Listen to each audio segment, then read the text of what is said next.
Hi friends, welcome to my channel Homemakers Ideas. இன்னைக்கு வீடியோவில் ஒரு ஸ்வீட் ரெசிபி தான் நம்ம பார்க்க போகிறோம். பாசிப்பருப்பு ஹல்வா. இந்த ஸ்வீட் செய்கிறது ரொம்பவுமே ஈஸி, ரொம்ப டேஸ்ட்டாக இருக்கும், அதே சமயம் ரொம்ப ஹெல்தியானதும் கூட. கண்டிப்பாக நீங்களும் ட்ரை பண்ணி பாருங்கள். ஸோ அது எப்படி செய்யலாம், அதுக்கு என்னெல்லாம் தேவைப்படும் எல்லாம் பார்க்கலாம் வாங்க. ஃபஸ்ட் நம்ம குக்கரில் தான் பருப்பு வேக வைக்கணும். 1 கப் அளவுக்கு பாசிப்பருப்பு எடுத்திருக்கேன், 100 கிராம்ஸ் இருக்கும். அதை வறுத்துட்டு அதுக்கப்புறமா தான் நம்ம வேக வைக்கணும். ஃபஸ்ட் அதை நல்லா மணம் வர வரைக்கும் வறுத்துக்கலாம். இது போல் லைட்டாக கலர் சேஞ்ச் ஆகிற வரைக்கும் நம்ம வறுத்து எடுத்துக்கணும். அப்போ தான் அதனுடைய மனம் ரொம்ப நல்லாயிருக்கும். இப்போ அதை நல்லா ஒரு 2-3 தடவை தண்ணி ஊற்றி கழுவிட்டு அதுக்கப்புறமே நம்ம வேக வச்சுக்கலாம். இப்போ பருப்பு வேகிறதுக்கு தேவையான அளவுக்கு தண்ணி ஊற்றிக்கலாம். தண்ணியோட அளவு பார்த்திங்கன்னா பருப்புக்கு மேலே 1 இன்ச் அளவுக்கு இருக்கணும், அந்த அளவுக்கு தண்ணி ஊற்றிக்கலாம். இப்போ இந்த பருப்புலேயே 3 ஏலக்காவும் போட்டுட்டு வேக வச்சுக்க போகிறேன். ஏலக்காவை தட்டியெல்லாம் போட மாட்டேன், டைரெக்டாக அப்படியே போட்டுடுவேன். அது வெந்ததுக்கப்புறமா நல்லா மசிச்சு விட்டுக்கலாம். குக்கர் க்ளோஸ் பண்ணி வெயிட் போட்டுட்டு மீடியம் ஃப்ளேமில் 2 விசிலும், கம்ப்ளீட்டாக லோ ஃப்ளேமில் வச்சுட்டு 2 விசில் விட்டு எடுத்தோம்னா போதும். இது போல் நல்லா சாஃப்டாக வெந்து வந்துடும். பாயசத்துக்கு ஒரு 90% வெந்துச்சுனாவே போதும் பாசிப்பருப்பு. ஆனால் ஹல்வாவுக்கு கம்ப்ளீட்டாக வேகணும். அதனால நல்லா இது போல் சாஃப்டாக வேக வச்சு ஸ்மாஷ் பண்ணி விட்டு எடுத்துக்கலாம். இதுக்கு ஸ்வீட்டுக்காக சுகர் ஆட் பண்ண போகிறதில்ல, வெல்லம் தான் ஆட் பண்ணணும். 1 கப்பு பருப்பு எடுத்தோம் அப்படின்னா 1.25 கப் வெல்லம் எடுக்கும்போது கரெக்டாக இருக்கும்.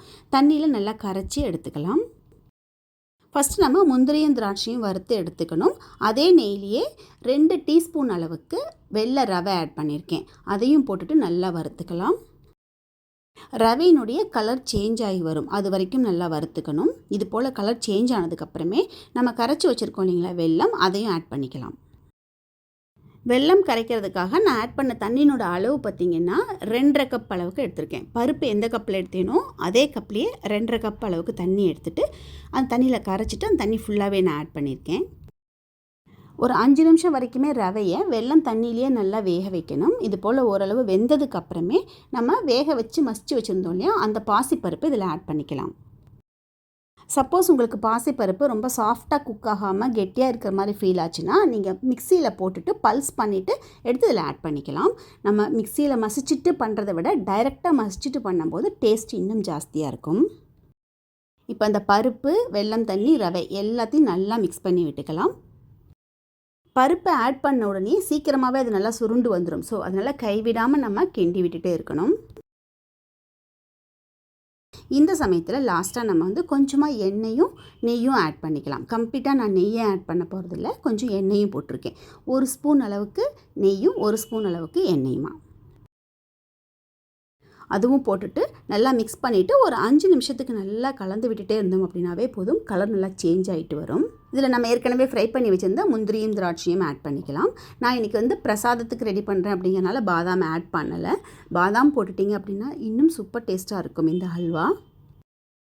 ஒரு 5 நிமிஷத்துக்கு அப்புறம் பார்த்திங்கன்னா நம்ம ஊற்றின நெய்யெல்லாம் வெளியில் வந்துட்டு எல்லோயிஷ் கலரில் சேஞ்ச் ஆகிட்டு வரும்.